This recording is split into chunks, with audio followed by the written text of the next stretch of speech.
Here's a line you can use on that. Find the track coach.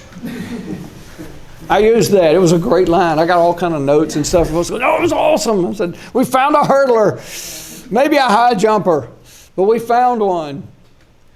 Do we have any final questions, Oliver? What's like your favorite call of all time, like by any announcer?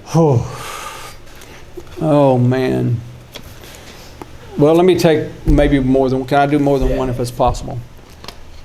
So in 1980, I was 2. Okay, not really, but it sounds good. When the U.S. team beat the Russians and Al Michaels screams, "Do you believe in miracles?" Yeah. I knew nothing about hockey. Nothing.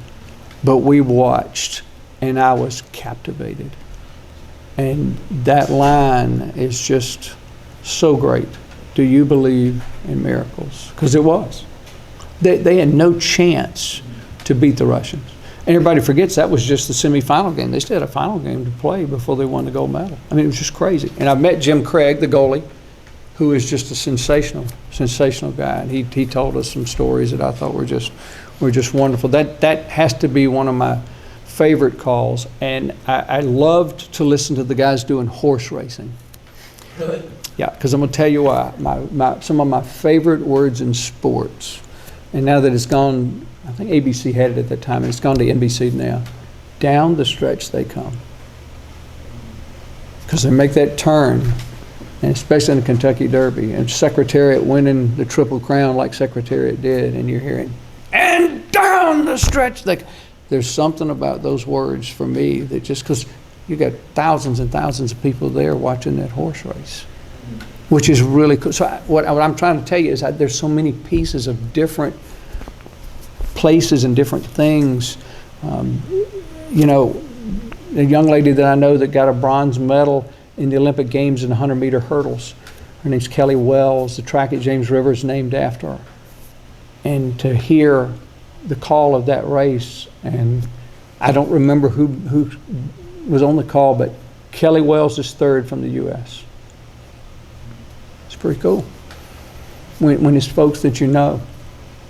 And you know, I was lucky growing up. I was in an NFL locker room when I was 13. I had an NFL playbook. I had a Minnesota Viking playbook because of my Uncle Fran, and it was kind of cool. It was kind of cool to go on the sidelines on a Saturday when they had their last practice before Sunday game. It was never cool for a Super Bowl, though, because they lost every time. It was ugly.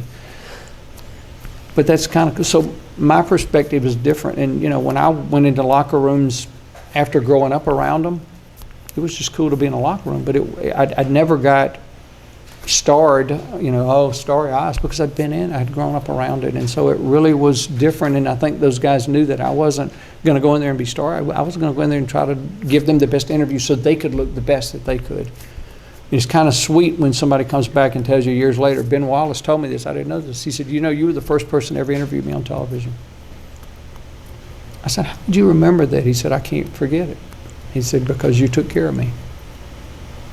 It's pretty powerful. And that's not because it's Chip, it's just where I was. I was there at that time and got that interview. It's nothing special that I did. Very blessed to have anything happen that happened. Very fortunate. Very fortunate. So that's how I feel about it. But I worked for years. I'd get off the late show on Friday night. I was doing college football for Fox Sports South and for ESPN some too. And I'd get through with the high school football show. Tape for the next morning. I'd leave maybe midnight, and I would drive all night to go places like Boone, North Carolina, or to go to Wofford, or to wherever. And I'd pull in sometimes at 5, 6 in the morning and go to a hotel and sleep for 2 or 3 hours. Go do the game and then drive back. And I had 2 young sons at home. And then you do it again the next week. So for those who say, well, it's an easy road. No, it's not. And you do a lot of games that you have no idea where they will lead you or if they'll lead you anywhere. My dream was to hold an ABC microphone and do college football. The only thing I ever wanted to do. Selfishly, for me, that's the only thing I ever wanted out of a television career. I just wanted to be able to do that. And to do that was pretty cool. In fact, I've got 3 of the microphones, little, they call the cubes that's around it, that have the logo on it, that were given to me. And they're I don't have very many things that I really think are cool. but those are really kind of cool. So there you go. Have I worn y'all out yet? I think Wright has another question. I got one more. Keep going. How important is building connections in the sports industry? You talked a lot about like the people you met. How important is that? I think it's paramount, but I think it's paramount in life. And the reason I say that is because the more people you know, the more people that you have a connection with, the more people that you care about, then the more people care about you. Because people don't care what they know till they know you care. I can't count the numbers of folks that I stay in touch with. My wife teases me because every morning I get up from the Facebook stuff, and I know y'all don't do Facebook, but for the birthday things, it's great. So Facebook and LinkedIn and anything else, I can't count the numbers of birthdays I send out every single day. Every single day.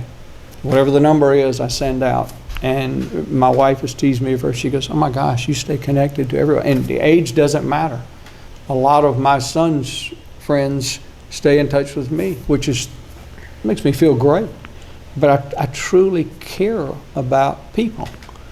I have on my license plate on my car is the word mandatum. It's not fully spelled because it's too big a word, but it's spelled M-A-N-D-A-T-U-M, mandatum. And the reason I've got it on is because this is how I try to live, and this is how I try to stay connected. Mandatum came from Jesus with the disciples in the Last Supper. And he said, there's one more commandment, which is called a mandatum, that I leave with you. And that's to love one another as I have loved you. So that is on my car, because people then ask me what it means, and I can share that. And what a great week to share that this week.